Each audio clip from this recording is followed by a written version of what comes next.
Hey, what's up guys, welcome to the video, and today we're going to be talking about Lezard Valeth and Mystina.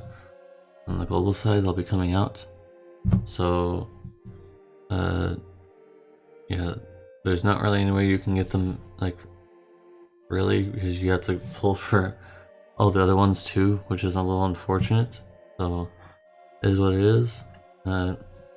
Be sure to follow my Twitch channel down below in the description of the video description, as I'll be doing pulls for them, as well as for Cloud as well. Not you know, a heavy amount, but a good amount, because I already have Lapis on the JB site that's been saved up for a while. So that being in mind, let's go ahead and move over.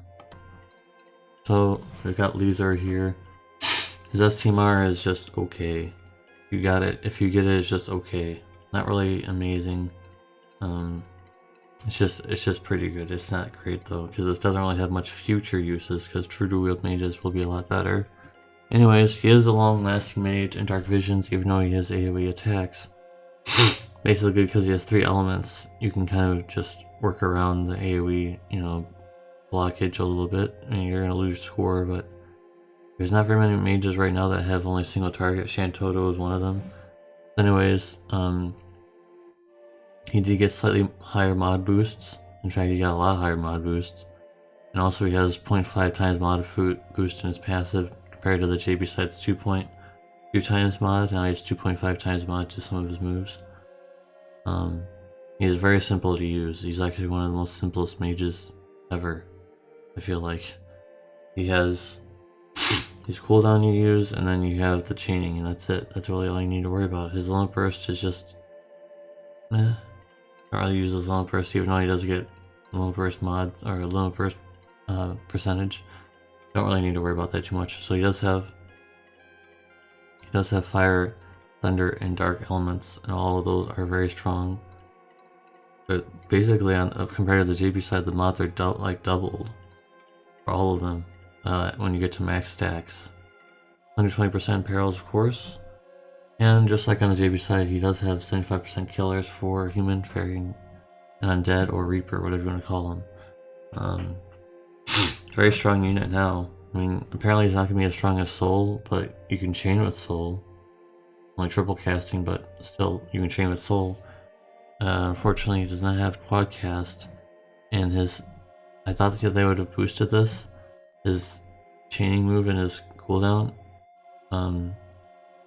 which is a high mod, but it's kind of exchanged because it's not an elemental.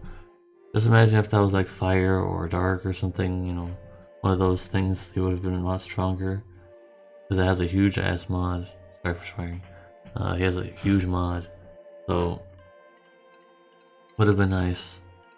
So down below, as you can see, what I already talked about, for Phantom Curse, that's his cooldown for getting his attack or his MAGIE boosted, on top of, you know, the imperils that you need, and then just do whatever elements you want to use for Chaos Wave Awakened.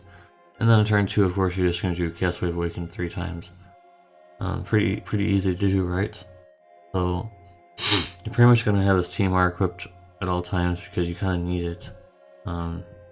His TMR is just like an accessory, I think. Either an accessory or clothes. I think it's clothes though. It just has some magic on it. It's pretty decent. That's really it. He's really simple to use. There's really much else to go over. At least he'll be a good chaining partner for Dark Visions, even though with the mechanic. For those of you who do not know, AoE attacks. It's a really outdated mechanic, but it's spaghetti code. So AoE attacks for magic, maybe even for physical, if you go past a certain, you know, point when the boss dies, it will not, like, as the boss dies, it will not continue to chain after the boss is dead. So this is especially crucial in Dark Visions, where if the boss dies too fast, your moves will not be cast. Even if you quad cast them, your mage might kill them on the second cast, and then they won't cast the other 2. That means you're not going to be getting as high of a chain. So it is a thing. In the future, that does become less of a thing, because a lot of the mages are single target, like Ace, like Kuja, like Garland. Some examples, there are a lot more, I'm sure. So there's that. Like CG, not CG, I mean Bahamut Dark Fina as well is single target. A lot of her moves are single target. So there's that. They're trying to fix it. With that being said, let's move on to the next one. We got Mystina here. Her STMR is absolutely fantastic. 80% magic. And no, I don't do drugs. Someone in the comment section was shit posting, saying like, "Oh, my mom came in when you were snorting or whatever." Dude, like, bruh, come on. I have intense allergies. I can't control it. Some days it's worse than others, but right now I'm kind of doing pretty good. So anyways, onwards with the video. 80% magic, 80% fire, wind, and dark resist. You guys have no idea how many times I've used this. Used this STMR quite a lot. Quite a lot. So it is definitely worth your time if you want to chase it, or if you want to use an if you ever get her 7-star, it is definitely worth using an STMR Mulan, because I believe this isn't one of my STMR. Yeah, this isn't one of my STMR top STMRs to get video. So if you haven't watched those, go and watch them. So yeah, Mystina, very strong in that regard for the STMR. So it will last for a very long time, even with the resist. I've used it on tanks, I've used it on mages, yada yada yada. And also, the same as Lezard, she'll last a long time because she has 3 elements to use in Dark Visions. Fire, which a lot of units have, just like Lezard. Wind, something a little harder to find, I think. Terra has it, CG Terra has it. And Dark, which is shared by many units as well. Of course, 120% in perils, which is very nice. She's also very simple to use, as you can see down below. It's very easy. Once again, no quad cast, and unlike Lezard, apparently she has no killers like on the JP side. A little unfortunate. And also, Gates of Heaven is non-elemental, but you need to use it because it gives you mod boosts. It gives her mod boosts, and it also gives her magic, 250% magic. So it is needed, unfortunately, but at least it's changed, I think. Hold on. We are going to actually look at the... We're actually going to look at the wiki very quickly, because usually I don't anymore, but yeah, it's actually been changed. On the JP side it was a one-hit move, now it's Chaos Wave Awaken, so I mean it's not as bad as it could have been, but you do need to use it because it does give 3 times modifier boosts. And funnily enough, one of the moves is called Mystic Cross. Rip Mystic Cross chaining on the global side. So these were the OGs for Mystic Cross. But now the Mystic Cross and Chaos Wave Awaken is basically almost the same thing in terms of frames.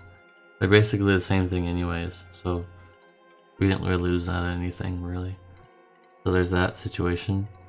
So what do I think about them? Of course, both of them for Dark Visions A+. That's an easy one. For regular meta, if you have Diesel, you're probably not going to worry about these. Neither of them are going to be groundbreaking for the long time future. They're really centered around Dark Visions, I feel like.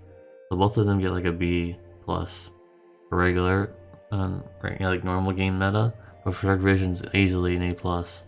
And Mystina's STMR gets an SSSS plus times 1000 times infinity. So that's not over exaggerated or anything. So let me know what you guys think about all this. If you watched all the way through, type in hashtag Mystina in the comments. And let me know if you're going to go for them. Let me know if you have any of the older VP units and you're disappointed. Let me know what you guys think about the enhancements for the older VP units, because I know not many people are happy about them. I wasn't happy about them on the JP side because they were all garbage. And I had Freya. I was like, oh, I can use Freya again. Maybe they'll change her. And then I was like, nope. They didn't fix her at all. And they put her on a banner anyways. It seems to be like the Gumi and Alan Way, just they assume that the nostalgia and things will pull instead of just, you know, making them good. Why can't it just be nostalgia and being good to get pulls, right? To get buys and stuff like that. Why can't it be both? So let me know you guys agree with that. Why couldn't they have just been both? Them to be decently strong, not like, you know, not top of the charts, But just imagine Lena having, you know, being able to triple cast 3 chaining moves instead of just being able to, you know, I'm doing this and this and this in Pile Driver and stuff. Like, why even bother? Why even bother, guys? Anyways, yeah, let me know what you guys think about all this, and I'll see you guys on the next one. Peace.